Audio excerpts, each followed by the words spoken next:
Bapak dan rahimakumullah, pada kesempatan yang baik ini kita lanjutkan kemarin dari penjelasan surat An-Nas sampai di mana Bu? Masih ingat Bapak?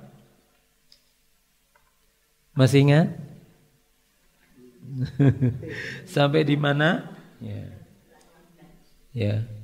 Sekali lagi ini adalah salah satu dari dua surat yang merupakan surat-surat perlindungan. Ya. Monggo kalau kemarin dari Pak Yai siapa dari Bekasi dari Jakarta itu memberikan pesan pada kami, pada kita pengelola pesantren lansia supaya santri-santri lansia itu punya amalan rutin di luar yang sudah wajib, di luar yang sudah sunnah begitu. Contoh yang kemarin sudah sampaikan mungkin kulhu 3 kali, al-falaq 3 kali, an-nas 3 kali pagi dan sore. Kok masih kurang silakan nambah sesuai dengan kemampuan. Mau 5 kali tiap ba'da sholat monggo. Ya. Cuma pesan Rasulullah SAW kan gitu ya. Minimal sehari khatam berapa kali? Khatam satu kali saja. Ya. Dengan mengamalkan bacaan suratul Fatihah, suratul Ikhlas 3 kali ya, karena suratul Ikhlas itu sepertiga dari Al-Qur'anul Karim. Badan Muhammadullah, kita lanjutkan ya. Pada suratul An-Nas ya, kemarin disampaikan qul a'udzu birabbin nas. Ya, qul katakanlah a'udzu aku berlindung ya kepada Rabbin nas, kepada Tuhannya manusia ya. Jadi kalau berlindung itu enggak jangan tanggung-tanggung gitu. Ini kemarin saya lihat di satu video di YouTube itu, kenapa Muhammad Ali itu kok enggak punya bodyguard gitu. Kalau orang-orang terkenal tuh rata-rata punya bodyguard, ya, punya pengawal pribadi yang bayarnya mahal. Walaupun tidak sedikit yang ngawal itu yang membunuh. Karena tahu gitu ya, tahu kayanya, tahu ininya. Akhirnya justru pengawal-pengawalnya itulah yang merampok sendiri gitu, karena tahu gitu. Jadi Muhammad Ali ketika ditanya kenapa kamu kok nggak punya bodyguard lu? Siapa bilang saya nggak punya bodyguard? Saya tuh punya bodyguard, hanya satu saja. Wah siapa gitu? Karena wawancaranya, reporternya kan nggak tahu, ini nggak pernah lihat Muhammad Ali itu didampingi sama orang-orang yang buka jalan kalau di kerumunan atau dikawal kanan kiri, nggak pernah gitu. Iya, bodyguard saya hanya satu, yaitu Allah Subhanahu wa Ta'ala. Luar biasa ya. Beliau adalah salah seorang yang dulunya sama juga ya seperti Mike Tyson ya, setelah masuk Islam juga begitu. Jamaah rahimakumullah, dari kita diminta berlindung pada Allah Subhanahu wa Ta'ala. Qul a'udzu birabbin nas, malikin nas, rajanya manusia. Sekali lagi nanti monggo kalau ini ada bukunya, buku kitabnya, kitab Riyadhus Shalihin itu dibuka satu persatu dibaca, insyaallah di situ banyak sekali tuntunan-tuntunan kehidupan yang bisa kita lakukan dalam kehidupan kita sehari-hari. Bagaimana kita diminta menghormati orang yang punya ilmu, para ulama, menghormati orang yang lebih tua ya, kemudian mengasihi orang yang lebih muda gitu. Jadi di situ ada tuntunan yang lebih tua dihormati, yang lebih muda disayangi, ada dikasihi begitu. Nah, tentu di situ adalah dengan ucapan, perbuatan, bahkan dengan hati. Ya, dengan ucapan ya, walaupun masih muda ya. Walaupun oleh Rasulullah SAW memang standar kita yang paling ini adalah inna akramakum indallahi atqakum. Ya ini jadi kita tidak bisa wah aku suki atau masih muda, masih kuat, masih apa, punya banyak ilmu, enggak. Ya, dan ini sekali lagi untuk masalah ketakwaan itu yang paling tahu adalah Allah Subhanahu, yang hanya tahu gitu ya.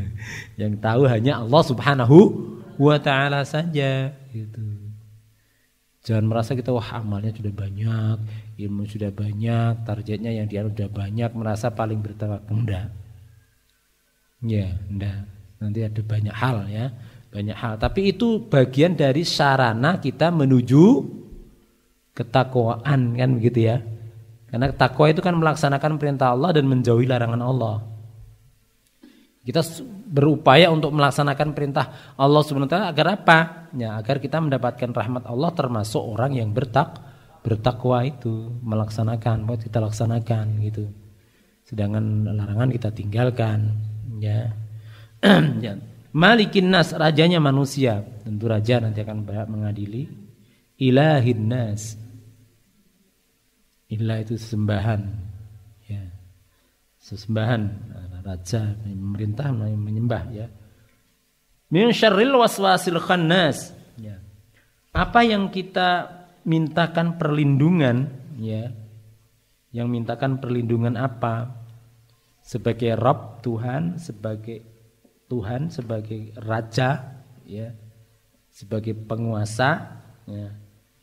Di sini sampaikan min syarril waswasil khannas, dari sikap was-was, ya, sikap gelisah, galau, ya, was-was, ya. Kita sering was-was, ya. Mungkin kalau yang punya anak kadang-kadang pergi, ya. Kita kalau yang punya anak wanita pergi was-was, ya. Tapi anak kita harus pergi gitu. Harus kuliah kah, harus bekerja kah, ya kan? Dan kita tidak bisa mendampingi gitu, ya kan begitu ya, ya. Was-was ya. Ini kalau kita sih pergi misalkan gelap, ya ada was-was juga ya, kadang was-was juga ya, ya ada was-was juga ya, takut ya. Nah, untuk itu kita diminta perlindungan pada Allah Subhanahu wa taala. Jadi al-waswas, ya, al-waswas atau waswas, ya. Itu berarti adalah pembicaraan atau membicarakan sesuatu yang dikatakan sebagai bisikan-bisikan yang bisa saja tidak jelas secara objek, ya, sembunyi, delik-delik, ya gitu. Jadi tidak jelas. Kalau gamblang udah al-haqqu mir rabbika fala takunanna minal mumtarin. Jelas, ini was-was. Ya, banyak kadang-kadang kita itu yang kalau dalam penyakit ini was-was, ragu-ragu munculnya. Ya. Salat kadang-kadang karena memang kita masih ini kadang-kadang ragu-ragu wis papat apa telu ya kemudian. 2 atau 3 ya. Ya. Ya was-was nanti memang munculnya ada. Munculnya dikala orang was-was nanti muncul akan ragu-ragu gitu. Tapi was-was masih belum jelas ininya ya, misalnya. Bisa antara percaya dan tidak percaya, tapi kepercayaannya itu bisa saja lebih kurang ya, tidak mantap. Ya, orang mantap ya. Katakanlah ini yakinnya itu mungkin bahkan ini dikatakan memang 50-50 begitu, 50% timbangannya. Kalau 60% jelas, aku 60% pilih gitu. 60% tidak gitu. Tapi ini 50% timbangannya. Ora yo. Ya. Maka di sini ketika menghadapi penyakit seperti itu, kita diminta untuk berlindung kepada Allah Subhanahu wa taala. Salah satu berlindungnya gitu tadi nggih, bisa mengamalkan membaca surat An-Nas. Bahkan sebagian ulama menyampaikan kepada kita semuanya ketika mau sholat itu sebelumnya diminta membaca surat An-Nas. Bagian saking permintaan perlindungan kita kepada Allah agar apa? Agar ketika sholat itu nanti kita tidak was-was. Karena yang menimbulkan was-was banyak kalau sholat itu ya Bu tadi ya. Jumlah rakaatnya kadang-kadang gitu. Kadang-kadang pas ruku dilihat kok ada bekas air itu ini tadi air atau kencing atau apa gitu. Ya.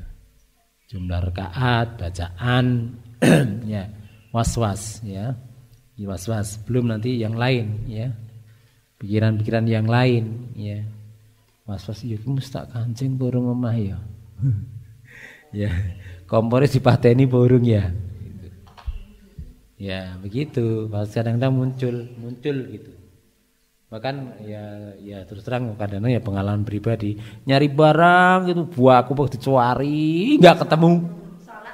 Ketika sholat peleti itu iya ya kayak ono pojokan kono sebelane ngono. Dan betul ketika selesai dicari di situ gitu. Insyaallah. Enggak tahu itu ya. Itu. Ya, itulah itu tidak sampai membatalkan sebenarnya, tapi kekhusukan kita kurang. Gitu. Salat tidak batal. Kalau zaman Rasulullah SAW pernah ya, Rasulullah itu pernah ngetes sama Imam Ali, mantune gitu ya. Mantune Rasul gitu ya.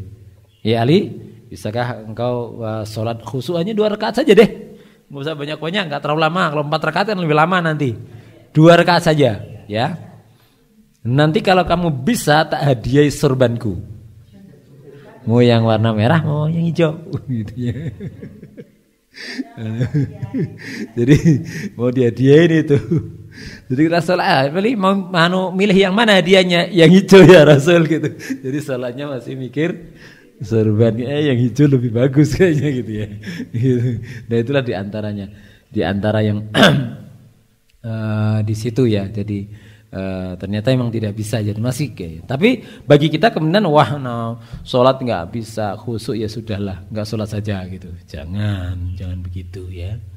Ya, seperti kalau bapak dan ibu belajar baca Al-Quran di sana, nanti kalau baca Quran di rumah sendirian banyak salah gimana mending nggak baca aja, bacanya di aja ya, disimak ustadz-ustadznya saja ya, jangan.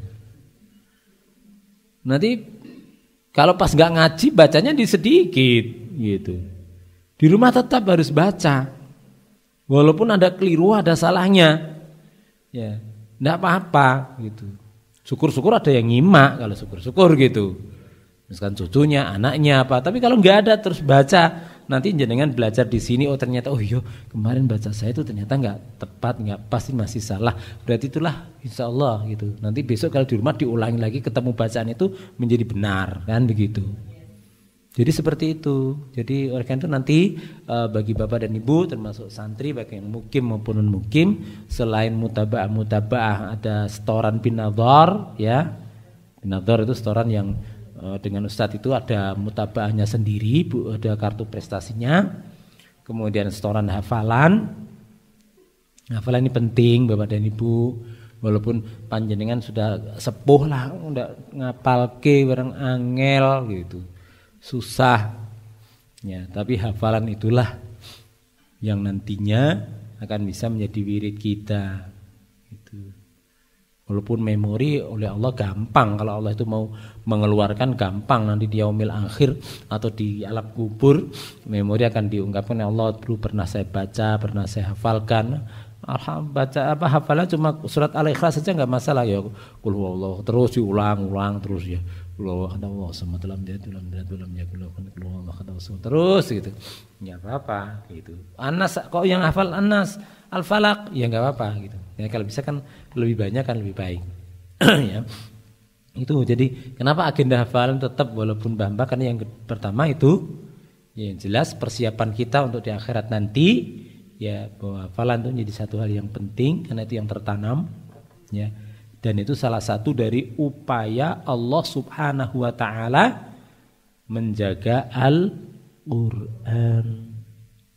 Walaupun Swedia itu negara yang memperbolehkan kitab apa saja dibakar termasuk Al-Qur'an, yang lebih sering itu adalah Al-Qur'an. Mau dibakar monggo, tapi ya monggo ya bukan monggo ya. Enggak gitu. Itu juga pelecehan gitu.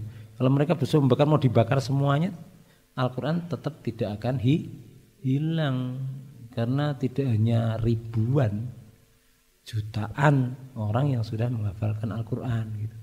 Tapi kalau mereka membakar seperti itu bagian dari pelecehan, tidak menghormati ya. Ya, jadi seperti itu. Jadi waswasil khannas jadi alladzi waswisu fi sudurin nas ya. Jadi kita berlindung pada Allah Subhanahu wa taala dari waswas yang ada di dalam hati manusia. Jadi yang namanya waswas itu ya di hati manusia. Jadi nanti akan muncul ragu-ragu, kayak ngene ya, kayak ngene ya, kayak ngene ya gitu ya. Nah itu jangan mengembangkan banyak su'udzon, prasangka, ya. Apalagi dalam hadis Rasulullah SAW menyampaikan bahwa Allah itu mengikuti prasangka hambanya, ya.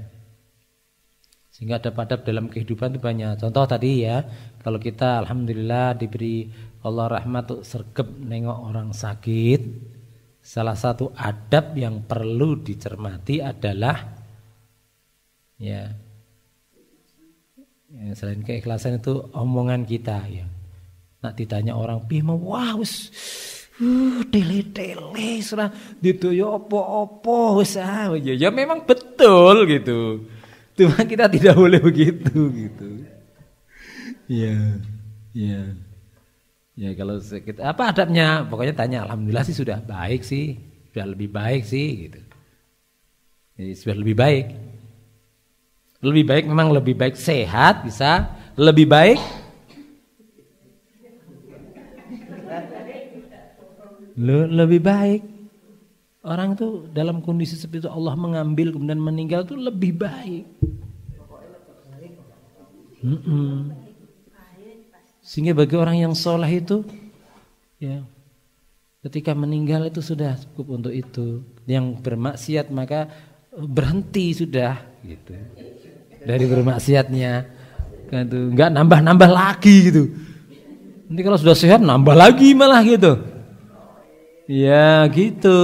Ya kalau yang lebih baik, kalau yang beramal soleh lebih baik ketika dikasih sehat lagi lebih baik karena nanti diharapkan bisa menambah banyak amal-amal soleh gitu. Kalau yang tadi yang meninggal, misalnya orang yang tidak baik ya sudah berhenti karena di meninggal itu adalah bagian dari putus nanti kita tadi berhenti dalam berbuat nasihat tidak banyak gitu. Ya.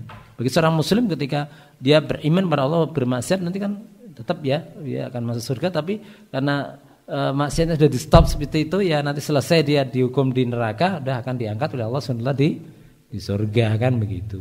Pokoknya lebih baik deh gitu ya. Oh, Pak Soni tadi kan lebih baik kok malah meninggal tuh gimana? Jenengan ki piye sing jelas gitu ya. Ya. Ya kalau kadang-kadang istrinya sakit gimana Pak kabarnya Ibu? Alhamdulillah udah lebih baik gitu ya. Lebih baik ya. Atau ya semoga menjadi baik lah begitu. Itu diantaranya. Jangan diin lagi malah ya, malah ditambah-tambah gitu ya. Semua apa sih tinggal sentik-sentik.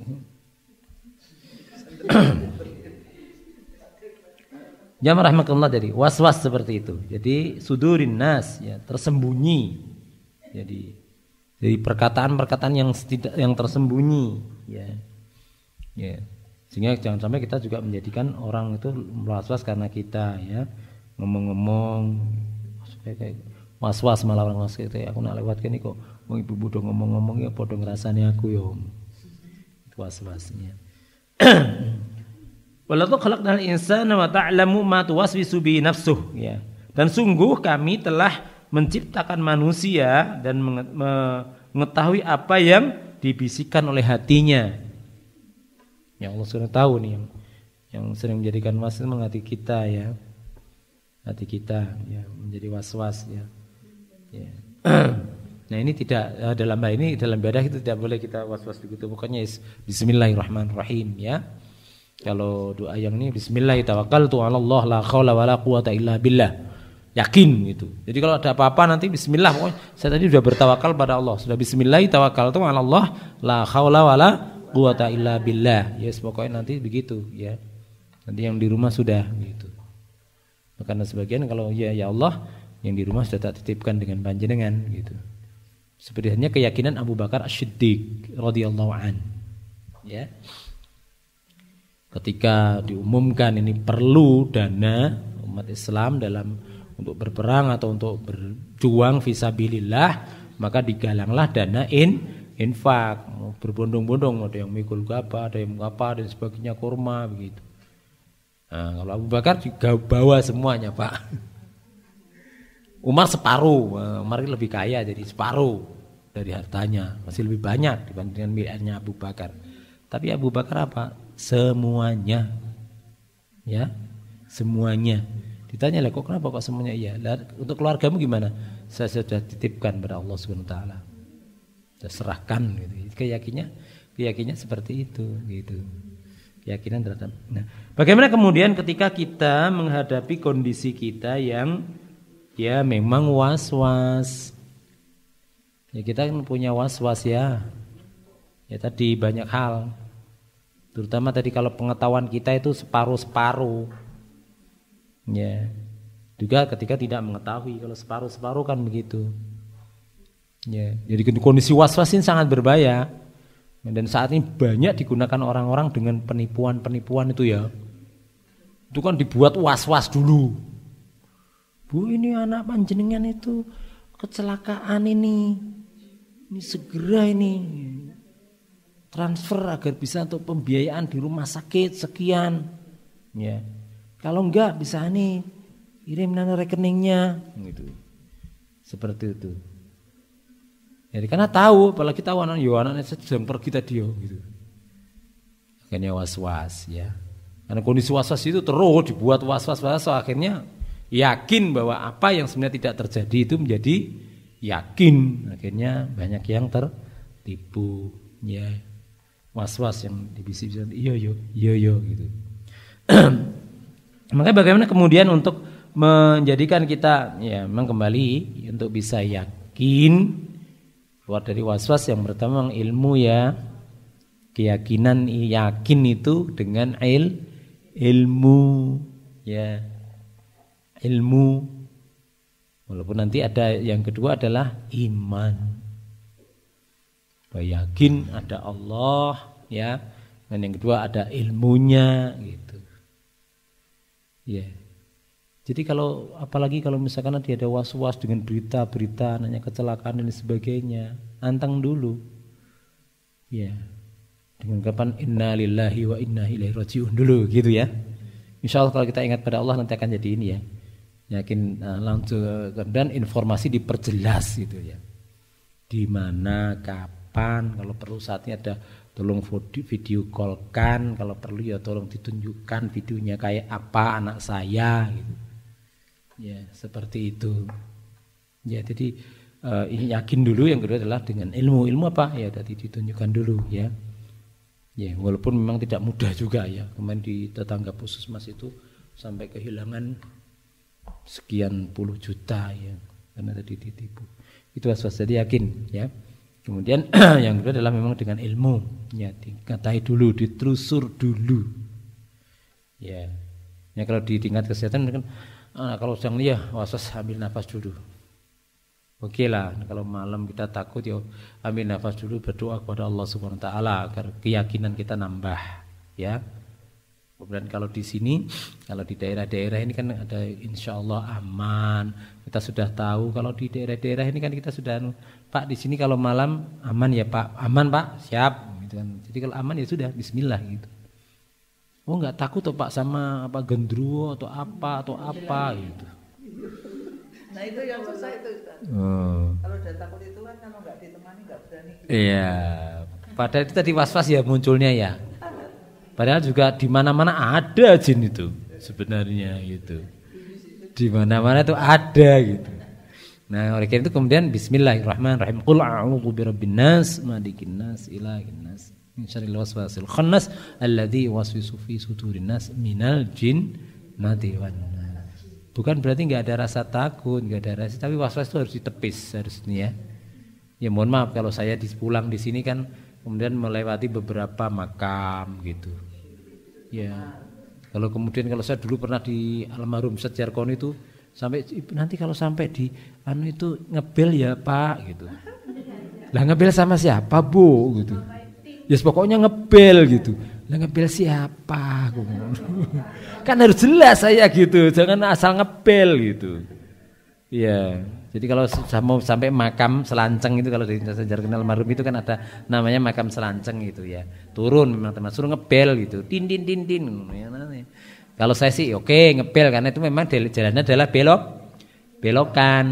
Enggak apa-apa kalau belokan kan ngebel gitu. Karena apa? Kalau di sana nanti ada orang tahu bahwa di berlawanan ada motor gitu. Nah kita yakin tin nggak ada, ya yakin Bismillah gitu. Walaupun nggak tahu nanti di seberangnya ternyata dia nggak ngepel ya kena juga gitu. Jadi kalau situ dia. Tapi ketika kita yakin ya bukan nyepelekan apa yang disampaikan Mbah tadi enggak juga gitu. Kita langsung suruskan Mbah, kalau kita melalui makam itu di dalam Islam ada tuntunannya gitu. Apa? Uluk salam. Nah gimana Ustaz? Assalamualaikum bisa, assalamualaikum, ada yang assalamualaikum, ada yang assalamualaikum. Assalamualaikum ya ahlad diyar daral qaumil muslimin fa inna insyaallah lahiqun. Itu uluk salamnya. Ya assalamualaikum ya ahlad diyar, salam dan sejahtera bagi kamu wahai ahliku daral qaumil muslimin, rumah orang muslim. Di makam itu rumahnya orang muslim, karena untuk orang muslim atau orang yang beriman di alam kubur itu mendapatkan nikmat dari Allah. Darul qaumil muslim fa inna insyaallah, maka sungguhnya insyaallah itu bukan insyaallah nanti ada wah aku sih ngomong insyaallah gitu. Enggak, insyaallah itu adalah yakin bahwa aku nanti akan menyusul kamu. Tapi insya Allah ini kapan saya nggak tahu waktunya, tapi yakin mau 10 tahun, mau 20 tahun kita nggak tahu. Sehingga insya Allah itu adalah seperti itu. Kita menyandarkan diri persoalan yang belum kita ketahui kepada Allah Subhanahu wa Ta'ala. Kemarin saya lihat di video itu yang sebelah itu menyatakan orang Islam itu tidak yakin dengan Tuhannya. Kalau kita yakin bahwa dosa kita sudah ditebus, kalau orang Islam tidak yakin, karena selalu menggunakan insya Allah, ya karena nggak tahu dia insya Allah itu apa maknanya, ya bukan insya Allah itu nanti 10 menit saya gimana kita nggak tahu, apalagi setengah jam, 2 jam, 1 hari, 2 hari, 1 minggu, 2 minggu, 1 bulan, 2 minggu dan seterusnya nggak tahu, tapi kita menyandarkan insya Allah. Ya, ini kan semuanya adalah ketentuan dari Allah Subhanahu wa Ta'ala. Itu ya. Jadi untuk asas begitu, yakin ya. Yang kedua secara fisik memang ya berdoa kepada Allah Subhanahu wa Ta'ala. Ya, monggo ya. Ya, oleh karena itu ajaran kita berdoa di setiap mau melakukan sesuatu, kemudian setelah melaksanakan sesuatu, itu di situ. Kita menyandarkan ya. Kemudian kalau yakin yang lain adalah memang ya segera dipilih, walaupun pilihannya mungkin tidak pas atau salah. Sholat misalkan, kadang-kadang ragu, iki mu loro apa telu? Ya, nah Pak Yai saya dulu menyampaikan iki loro apa telu? Loro berarti. Gitu ya. Ambil yang depan, loro gitu. Atau kalau ambil yang sedikit, 2 atau 3, 2 gitu ya. Gitu Pak. Jadi kalau nanti istilahnya lebih ya nggak apa-apa. Tapi kalau 3 ternyata tadi baru 2 berarti kan kurang 1 gitu. Jadi itu ada yang minta diambil yang depan dan yang kedua diambil yang sedikit. Ya diambil sedikit kan ya. 2 atau 3 ya. Ya. Sudah atau belum? Ambil yang belum. Tapi kalau memang sudah ya sudah. Ya. Sudah. Ya sudah, ternyata kurang ya. Kalau masih ada dan kita belum ngomong-ngomong, lanjutin lagi.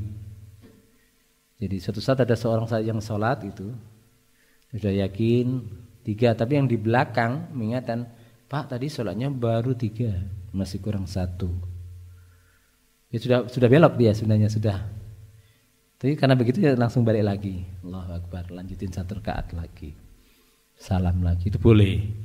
Tapi sebelum ngomong-ngomong, kalau sudah cas cistus ya sudah. Kalau misalnya apa ya gitu. Nah, itu ya sudah jangan jawab kalau seperti itu, langsung aja. Karena yang mengamati sudah yakin bahwa dia mengamati. Langsung balik takbiratul lagi, lanjutin 1 rakaat, salam lagi. Begitu. Kalau ngomong mengulang 4 lagi misalnya. Iya, mengulang lagi gitu. Ulang lagi. Tapi kalau kita sudah yakin ya sudah gitu. Kalau udah kan ada yang kurang kok enggak diingatkan gitu. Jadi jamaah banyak itu setelah selesai wiridan dan sebagainya Sudah Pak tadi sholatnya tuh baru 3 ya sudah. Jadi sudah yakin semua, kamu juga nggak mengingatkan ya sudah gitu. Ya nggak apa-apa. Tapi ada sebagian yang masih ragu mengulang ya nggak apa-apa gitu. Yang saya yakin ya sudah gitu.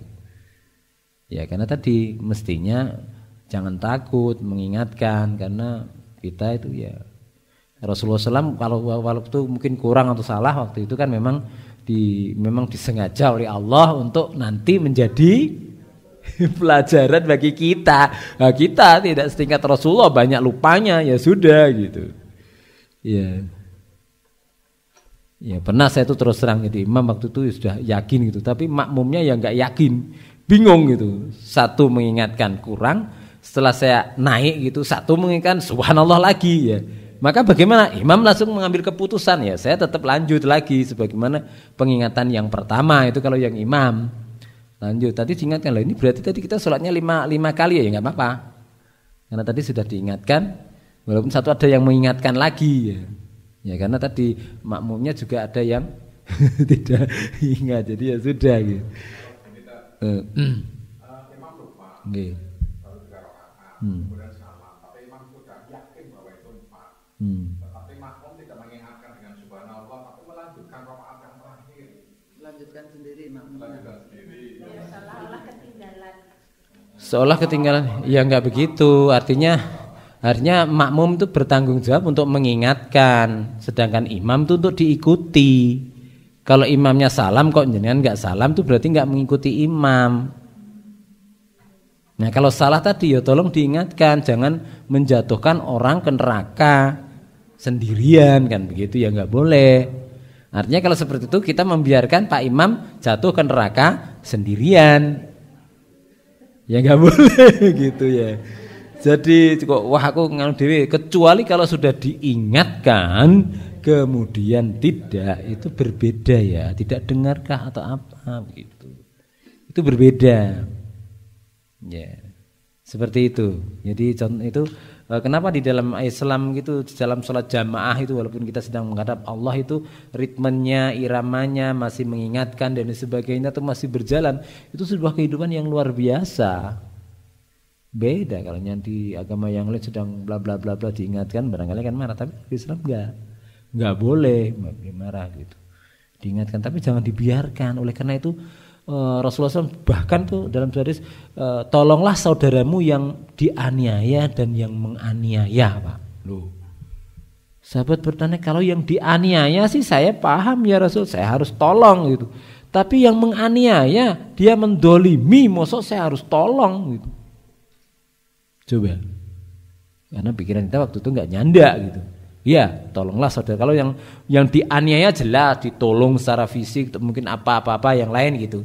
Yang menganiaya tolonglah, jangan biarkan dia jatuh ke neraka. Dengan cara apa? Diingatkan, dan sebagainya agar jangan jatuh ke neraka. Itulah Islam, ya. Jadi sekali lagi juga nanti dengan orang-orang yang ada yang di masyarakat kita yang seperti yang pemabuk, pejudi, sebagainya, itu kan perbuatan dolim. Ya jangan dibiarkan. Tapi untuk mengingatkan secara lisan kok nggak kuat, nggak berani Ustaz, gimana itu? Ya minimal didoakan. Ya karena tadi ya, man ra'a minkum munkaran falyughayyir biyadihi, fa illam yastati fa bilisanihi. Fa illam yastati fa biqalbihi wa dzalika adhaful iman. Jadi kalau orang itu lihat kemaksiatan itu rubahlah dengan tanganmu. Ya tanganmu itu kalau ada sebagian yang mengartikan kekuasaan, yang berkuasa, ada larangan, aturan, larangan ini ya misalkan minuman keras, pemerintah itu bupati misalkan itu adalah. Tapi ada juga dengan tangan. Ya tangan tuh bukan berarti dipukul atau di apa, boleh, mungkin ada sebagian yang gitu, tapi dicegah ya, tarik kah. Ya kalau mungkin di rumah orang tuanya kok nanya gitu, bilangnya buang kah. Gitu. Kekuasaan, kekuatan. Kalau nggak bisa dinasihati. Nasihatnya adalah bil hikmah wal mau'izatil hasanah. Ya saya sedang menghadapi teman-teman yang itu ya sedang mabuk-mabuk seperti itu. Ini ya, satu lagi ayat yang muncul. Karena rada ndablek istilahnya ya, nggak mau dengerin apa yang kita nasihatin gitu. Ya, masih muda sekali, masih adik saya jauh sekali. Ya. Makanya udah banyak kena penyakit banyak sekali ya. Jadi ingatkan ya. Padahal dulu waktu masih muda itu gagah banget itu. Didur gitu. Ini banyak penyakitnya, ada darah tinggi, kena penyakit gula, ini harus cuci darah dan sebagainya. Itu pun waktu masih juga itu minum itu masih juga saya sudah diingatkan. Ini sudah warning bener-bener stop total. Tapi itulah, ini teman-teman yang masih sehat itu perhatikan ya. Alhamdulillah kamu masih diberi kesehatan, dan secara fisik kamu kuat, lebih kuat gitu. Loh, tapi siapa tahu gitu. Wong saya aja yang enggak aja ya mengkis-mengkis kadang gitu. Apalagi yang secara normal saja manusia itu kalau sudah berumur 30 tahun sudah akan terjadi penurunan setiap tahun tuh minimal 1%. Di mata itu menurunnya 1%, telinga 1%, badan 1%. Yang jadi dasar kita ini, alhamdulillah kita jadikan memang yang muda-muda itu tolong perhatikan ya. Kemarin yang waktu ya Allah ladzi khalaqakum min dha'fin tsumma ja'ala min ba'di dha'fin quwwah tsumma ja'ala min ba'di quwwah dha'fan wa saibah dalam surat Ar-Rum ayat 54 itu. Walaupun kemarin ada tamu sempat diprotes, masa iya? Iyalah, mungkin jelas-jelas perintah Allah kan enggak akan menyelisihi alamnya. Saya tunjukkan kalau sudah mulai beruban tandanya gitu. Walaupun saat ini banyak anak-anak muda yang cepat beruban itu ya. Iya, cepat beruban karena memang secara pola hidupnya luar biasa gitu ya. Kurang ini. Ini kembali. Jadi was-was, yakin kalau udah yakin. Ya, diambil tadi. Belum, sudah 3, 4, 2, 3, diambil sedikit, diambil yang belum gitu. Ya, kalau berlebih tidak apa-apa, tapi kurang ya ini. Walaupun kalau sudah yakin kurang ya gitu. Kalau ya, belum ya, tidak ya, ya. Ya. Itu kurang sedikit banyak belum ya gitu. Ya, seperti itu. Ya, jamaah rahimakumullah, itu untuk menepis keraguan kita. Jadi kalau ya dalam yang lain ambil ya yang terbaik. Misalnya, tadi pakaian saya waktu buang air kecil itu kena najis enggak ya? Kita ambil yang mana? Kita ambil yang mana? Iya, berarti ganti baju aja gitu. Kalau memang itu memungkinkan ya. Kalau enggak, yakinkan yang kena bagian mana? Peluangnya bagian mana? Saya di pengajian ibu-ibu bahwa itu kalau kita ragu-ragu kan kalau itu yakin, kalau ragu-ragunya jelas. Jadi untuk najis itu saya bilang perjelas. Pertama apa untuk memperjelas najis itu? Bahwa itu kena najis apa? Pertama yang ada wujud dari najisnya. Ya, yang kedua bau. Ya, jadi misalnya yang pertama kan wujudnya ada, di situ ada kotoran ayam jelas. Walaupun nggak berbau, di situ ada kotoran jelas kelihatan gitu. Ya. Contoh kalau buang air kok itu ini kok ada bekas air padahal kita belum pegang air, berarti itu secara wujud ada bahwa ini adalah air kencing. Itu. Karena kita belum pegang air. Kan biasanya ada orang buang air kan belum pegang air, tapi ini kok ada air di baju saya. Berarti saya tadi belum pegang air, berarti yakin kita itu adalah najis. Kecuali kalau sudah pegang air, itu kan nanti was-was, ragu-ragu, ya. Kedua memang bau. Ya bau, ya. Padahal air kencing itu tidak akan cepat berbau ketika di awal-awal. Dia berbau kan beberapa saat ketika sudah terurai. Sehingga amoniaknya naik kan gitu secara ilmu kesehatan ya.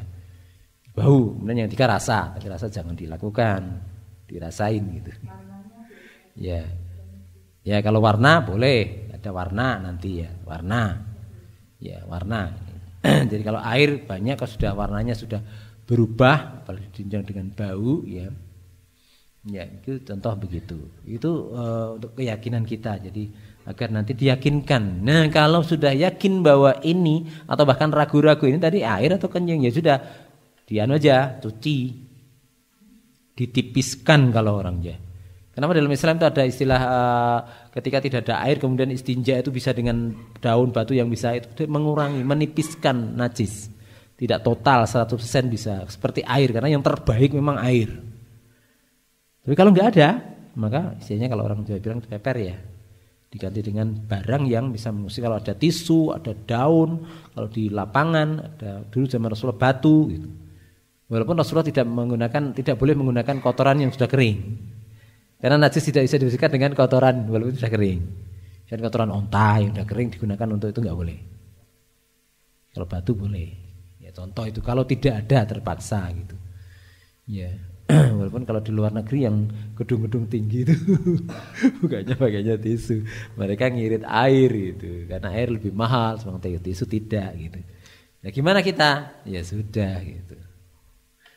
Ya. Kalau di bus di UEA itu ya, ini air kan tinggi banget. Kalau jalan mau turun lama habis mungkin ya waktunya. Ya sudah. Seperti itu. Jadi untuk meyakinkan. Jadi diyakinkan, kalau diyakinkan, kalau itu bukan yakin tidak ya tidak. Kalau udah ya ambil aja. Tapi kalau tidak tadi kok wah itu kok ragu-ragu, mending kalau najis ya udah dibersihin aja. Ya mungkin konsekuensinya mungkin sebagian dari baju kita basah karena kita harus cuci gitu. Tapi insya Allah berarti kalau kita sudah cuci, insya Allah sudah jangan ragu-ragu lagi gitu. Wah nanti selesai sah enggak ya? Sebagainya sudah.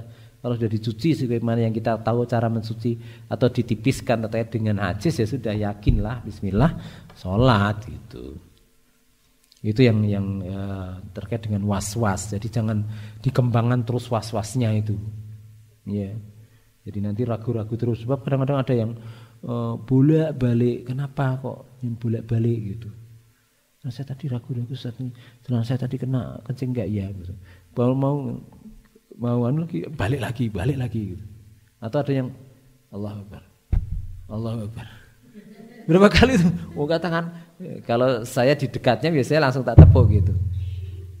Tak tepuk, yakin. Allah sekali jangan. Jadi kita ada yang begitu. Kenapa harus ragu-ragu? Gitu. Iya. Jadi kalau kita mungkin apalagi kalau di Mbak tadi ya memang ada satu hal yang mungkin beser ya. Beser baik laki-laki maupun perempuan misalkan. Ya. Maka di sini yang perlu dicermati memang persiapan untuk sholat harus lebih lama, terutama ketika mau jelas-jelas sudah paham. Oleh karena itu kenapa kita harus memahami diri kita, misalkan oh ini saya nanti kalau air itu begitu ya. Nah kalau yang kedua kalau sudah diyakinkan begitu, sudah yakin besok lagi ya yakinlah. Enggak gitu. Jadi jangan was-was terus gitu. Ya nanti setelah sholat bisa ditengok bener atau enggak gitu. Kalau bener berarti bagaimana? Mungkin jelas ya.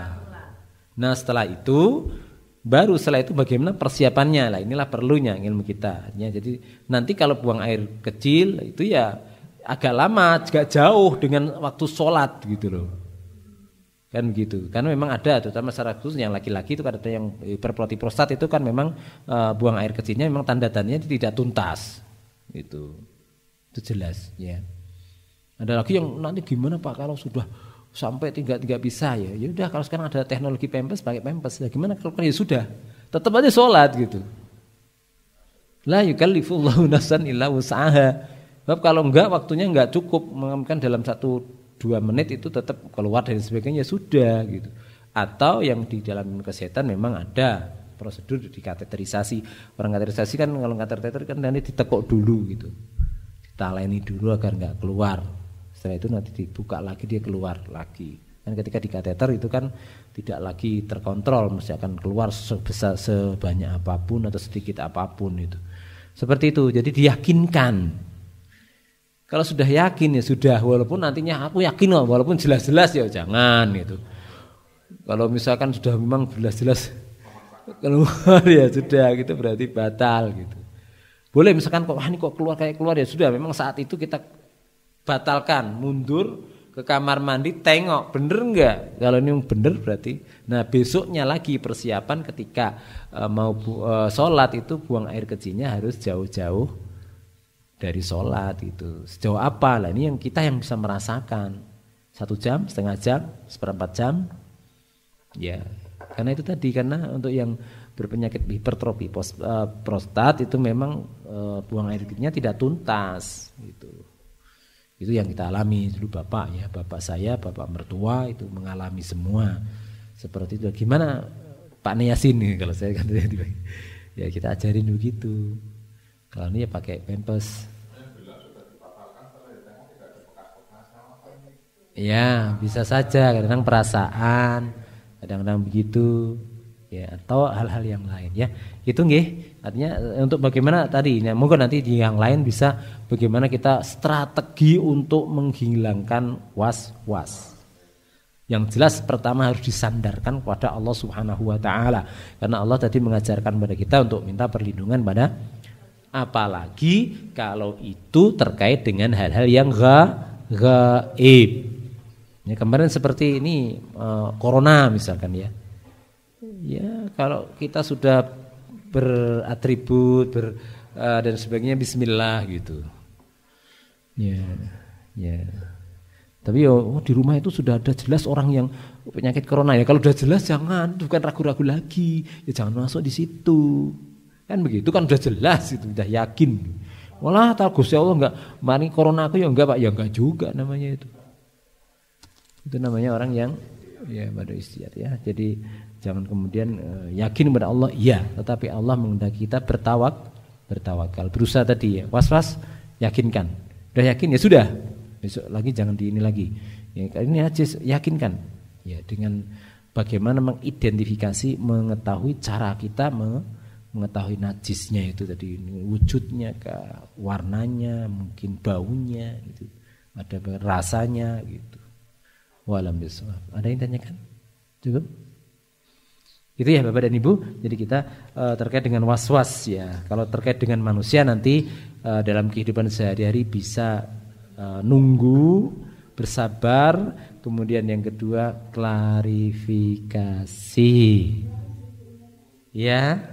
Jangan sampai nanti was-was, menduga-duga, suudon, klarifikasi. Ngapunten Mbah, kemarin kok kula mireng nonton tiyang ngomong ngeten jenengan pripun genai. Ora kok aku kok bismillah yakin wawahi apa meneh nek wis nganggo wawahi ya. Nanti yang ini ya sing wawahi itu ya sudah. Ojo di ngono ketok mbah iki ngapusi. Udah malah dikembangkan terus. Jangan kalau saya begitu yakin sudah, nanti di belakang apapun ya sudah gitu. Kalau saya begitu, ya kita upayakan begitu. Ya walaupun itu tidak mudah memang. Walam bisawab. Al-haqqu min rabbika fala takunanna minal mumtarin. Subhanakallahumma bihamdika asyhadu an la ilaha illa anta astaghfiruka wa atubu ilaik. Wabillahi taufiq wal hidayah wal ridha wal inayah. Wassalamu alaikum warahmatullahi wabarakatuh.